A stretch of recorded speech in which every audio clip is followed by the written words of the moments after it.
25 सितंबर साल 1990 और बीजेपी के वरिष्ठ नेता पूर्व राष्ट्रीय अध्यक्ष लालकृष्ण आडवाणी गुजरात के सोमनाथ से राम मंदिर निर्माण के संकल्प को लेकर अयोध्या के लिए रवाना हुए। इस रथ यात्रा को 30 अक्टूबर को अयोध्या पहुंचना था। देश के अलग अलग भागों से होते हुए ये रथ यात्रा 22 अक्टूबर 1990 को देर शाम समस्तीपुर पहुंची और वहां जो हुआ वो इतिहास के पन्नों में दर्ज हो गया। नमस्कार, आप देख रहे हैं बिहार तक और मैं आपके साथ माहिरा गौहर।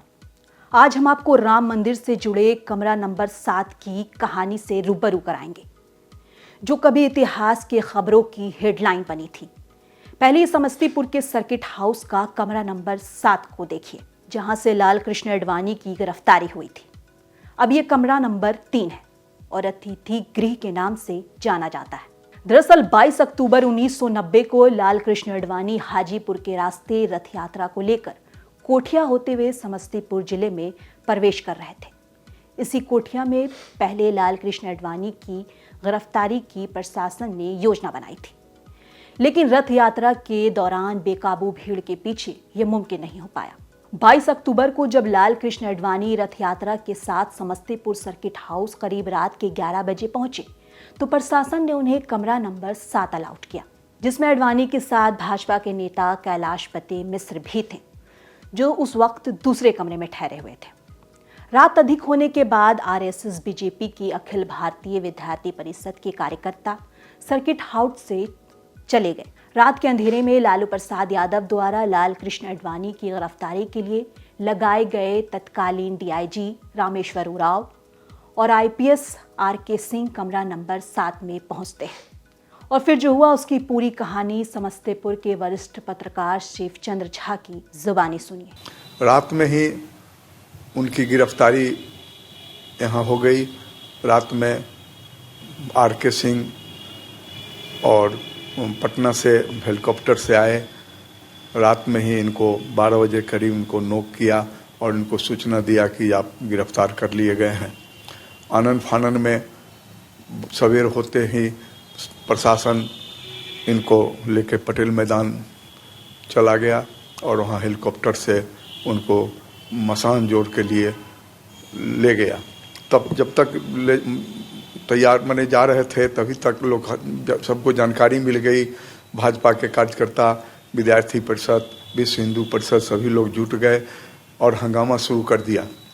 कुछ मने लोग हेलीकॉप्टर के नज़दीक भी जाकर रोकने का प्रयास किया, लेकिन प्रशासन चप्पे चप्पे पर सारी व्यवस्था कर चुकी थी। लोगों का नहीं चला।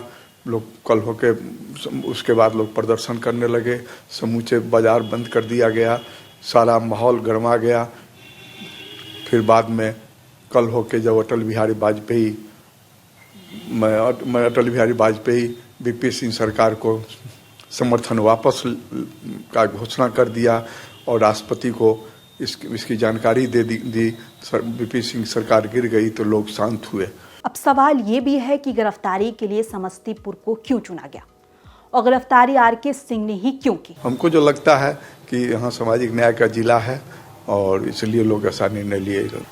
सवेरे ले गया गया। आरके सिंह उस समय जो अभी केंद्रीय मंत्री हैं वो प्रशासन में थे और लालू जी की सरकार थी और तेज तरार पदाधिकारी माने जाते थे। इसलिए लगता है कि उन्हीं को जिम्मेदारी दी गई थी यहाँ से ले जाने के लिए। 23 अक्टूबर की अहले सुबह एक हेलीकॉप्टर पटेल मैदान में उतरती है। उसके बाद लालकृष्ण आडवाणी को एक काले रंग की एम्बेसडर में बैठाकर सर्किट हाउस से पटेल मैदान के लिए लाया जाता है। तब तक आडवाणी की गिरफ्तारी की खबर हर जगह फैल चुकी थी।